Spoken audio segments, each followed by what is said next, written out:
آپ دیکھ رہے ہیں ایس کے ٹی وی۔ دوستو، قیامت کی 10 بڑی نشانیوں کے علاوہ بھی چند علامتیں، نشانیاں اور واقعات ایسے ہیں جو ان علامات کبریٰ سے پہلے، ان کے دوران یا بعد میں رونما ہوں گے۔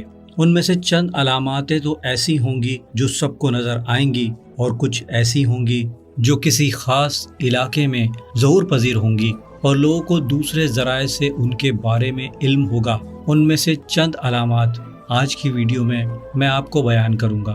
امام مہدی علیہ السلام کے ظہور سے پہلے خراسان سے سیاہ جھنڈوں کا ظہور ہوگا۔ حضرت امام مہدی علیہ السلام کے دور میں جبکہ سفیانی نے ہر طرف انتشار، فساد پھیلا رکھا ہوگا، وہ مدینہ منورہ میں بے شمار لوگوں کو شہید کر دے گا، تو اس کی سرکوبی کے لیے مسلمان حضرت امام مہدی علیہ السلام کے زیر سایہ اکٹھا ہوں گے اور سفیانی کو عبرت ناک شکست دے کر دوچار کر دیں گے۔ سفیانی کے فساد سے نجات دلانے اور امام مہدی علیہ السلام کا ساتھ دینے کے لیے اور ان کی بیعت کرنے کے لیے خراسان سے المنصور نامی سپہ سالار کی زیر سرکردگی ایک لشکر نکلے گا۔ یہ لشکر حضرت امام مہدی علیہ السلام کی بیعت کی حمایت کرے گا، اور اس لشکر کے تمام افراد کے پاس چھوٹے چھوٹے سیاہ جھنڈے ہوں گے۔ یہ لشکر شعیب بن صالح تمیمی کے لشکر سے علیحدہ ہوگا۔ ان کے پاس بھی سیاہ جھنڈے ہوں گے، مگر وہ بڑے بڑے ہوں گے، اور ان کا لشکر بنو عباس سے ہوگا۔ سفیانی کے لیے ان لشکروں کی خبر شدید غصہ و تکلیف کا باعث ہوگی، اور وہ بھی مقابلے کے لیے آگے آئے گا، مگر اسے ان کے مقابلوں میں شکست ہوگی۔ حدیث مبارکہ میں حضرت ثوبان رضی اللہ تعالیٰ عنہ فرماتے ہیں کہ رسول کریم صلی اللہ علیہ وآلہ وسلم نے ارشاد فرمایا، جب تم دیکھو کالے جھنڈے خراسان کی طرف سے آئے ہیں تو ان میں شامل ہو جانا، کیونکہ ان میں اللہ کا خلیفہ مہدی ہوگا۔ اسی طرح ایک اور حدیث پاک میں حضرت ثوبان رضی اللہ تعالیٰ عنہ سے روایت ہے کہ رسول کریم صلی اللہ علیہ وآلہ وسلم نے ارشاد فرمایا، تمہارے خزانوں کے پاس 3 شخص جنگ کریں گے، یہ تینوں خلیفہ کے لڑکے ہوں گے، پھر بھی یہ خزانہ ان میں سے کسی کی جانب منتقل نہ ہوگا۔ اس کے بعد مشرق سے سیاہ جھنڈے نمودار ہوں گے، اور وہ تم سے اس شدت سے لڑائی کریں گے کہ کسی قوم نے اس سے پہلے اس شدت سے جنگ نہ کی ہوگی۔ اس کے بعد آپ صلی اللہ علیہ وآلہ وسلم نے ارشاد فرمایا، جب تم لوگ انہیں دیکھنا تو ان کی بیعت کر لینا، کیونکہ ان میں اللہ کے خلیفہ مہدی ہوں گے۔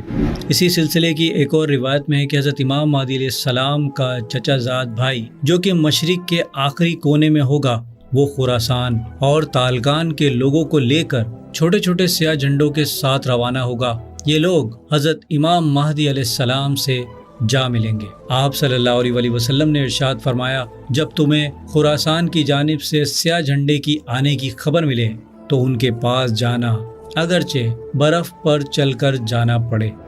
دوستو، کوفے میں سفیانی اس لشکر کے بارے میں سن کر بھاگ جائے گا۔ یہ لشکر کوفے میں بنو ہاشم کے محصور اور قیدی افراد کو رہائی دلائے گا، اور پھر اپنے سیاہ جھنڈے لے کر حضرت امام مہدی علیہ السلام کی بیعت کے لیے روانہ ہوگا۔ دوسری جانب حضرت امام مہدی علیہ السلام بھی حجاز سے کوفے کی طرف روانہ ہوں گے۔ یہ لشکر حجاز کے نزدیک امام مہدی علیہ السلام کی بیعت کرے گا، اور پھر سفیانی کی سرکوبی کے لیے شام کی طرف روانہ ہو جائے گا۔ خراسان سے سیاہ جھنڈوں کے ساتھ اس لشکر کا نکلنا بھی قرب قیامت کے سلسلے کی ایک کڑی ثابت ہوگا۔ اس کے بعد مسلسل دیگر علامات کا ظہور ہوتا چلا جائے گا، حتیٰ کہ کائنات کا اختتام ہو جائے گا۔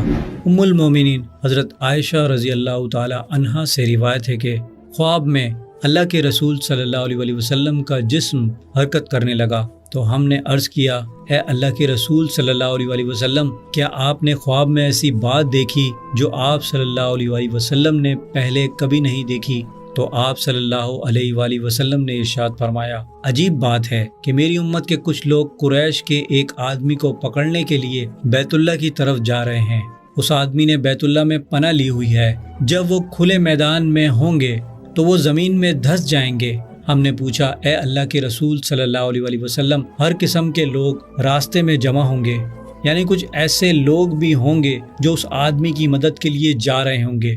آپ صلی اللہ علیہ وآلہ وسلم نے فرمایا، ہاں، کچھ لوگ تو سوچ سمجھ کر ایک مقصد کے لیے آئیں گے، کچھ مجبوراً آئیں گے، اور کچھ مسافر ہوں گے۔ وہ سب ایک ساتھ ہلاک ہو جائیں گے، مگر قیامت کے دن مختلف حالتوں میں نکلیں گے۔ اللہ ان کو ان کی نیتوں کے مطابق اٹھائے گا۔ حضرت عمر بن عاص رضی اللہ تعالی عنہ سے روایت ہے کہ خروج مہدی علیہ السلام کی علامت مقام بیدا میں ایک لشکر کا زمین میں دھس جانا۔ اسی طرح ایک اور روایت میں آپ صلی اللہ علیہ وسلم نے ارشاد فرمایا، ایک پناہ لینے والا بیت اللہ کی پناہ لے گا، اس کی طرف ایک لشکر بھیجا جائے گا، ابھی وہ وہیں بیدا کے مقام پر ہوں گے کہ زمین میں دھس جائیں گے۔ ایک اور مقام پر نبی پاک صلی اللہ علیہ وسلم نے اس لشکر کے بارے میں یوں فرمایا، ایک لشکر اس گھر پر چڑھائی کا ارادہ کرے گا، یہاں تک کہ جب وہ کھلی جگہ پہنچے گا اس کا درمیانی حصہ زمین میں دھس جائے گا، پہلا حصہ آخری حصے کو ملائے گا، پھر وہ بھی دھس جائے گا۔ اسی طرح ظہور امام مہدی علیہ السلام کی ایک بہت بڑی نشانی یہ ہوگی کہ ظہور امام مہدی علیہ السلام کے بعد ان کی بیعت سے پہلے مدینہ منورہ میں شدید بارش ہوگی، ہر طرف جل تھل ہو جائے گا، یہ احجاز الزیت کو ڈبو دے گا۔ آپ صلی اللہ علیہ وسلم نے مقام احجاز الزیت کے قریب بارش کی دعا بھی فرمائی تھی۔ شدید بارش کے بعد پانی خود بخود ہٹنا شروع کر دے گا اور اس کے بعد بیعت مہدی علیہ السلام ہوگی۔ اسی طرح ظہور امام مہدی علیہ السلام کی ایک بہت بڑی نشانی دریائے فرات سے سونے کا پہاڑ نمودار ہو جائے گا۔ مسلم شریف، ابن ماجہ اور مسند احمد میں درج ہے کہ قیامت سے پہلے دریائے فرات سونے کے پہاڑ سے کھل جائے گا، لوگ اس کے لیے آپس میں لڑیں گے، شدید خون ریزی ہوگی اور 100 میں سے 99 آدمی قتل ہو جائیں گے۔ گویا اس قدر خون خرابہ ہوگا کہ علماء و مشائخ کا یہ کہنا ہے کہ جو کوئی بھی اس وقت موجود ہو اس کو چاہیے کہ اس خزانے میں سے کچھ نہ لے، کیونکہ اس طرف جانے والے افراد مارے جائیں گے اور گھاٹا پانے والوں میں سے ہوں گے۔ رسول کریم صلی اللہ علیہ وسلم نے ارشاد فرمایا، ان قریب دریائے فرات کا پانی خشک ہو جائے گا، اس میں سے سونے کا ایک خزانہ ظاہر ہوگا، تم میں سے جو اس موقع پر حاضر ہو وہ اس میں سے کچھ نہ لے۔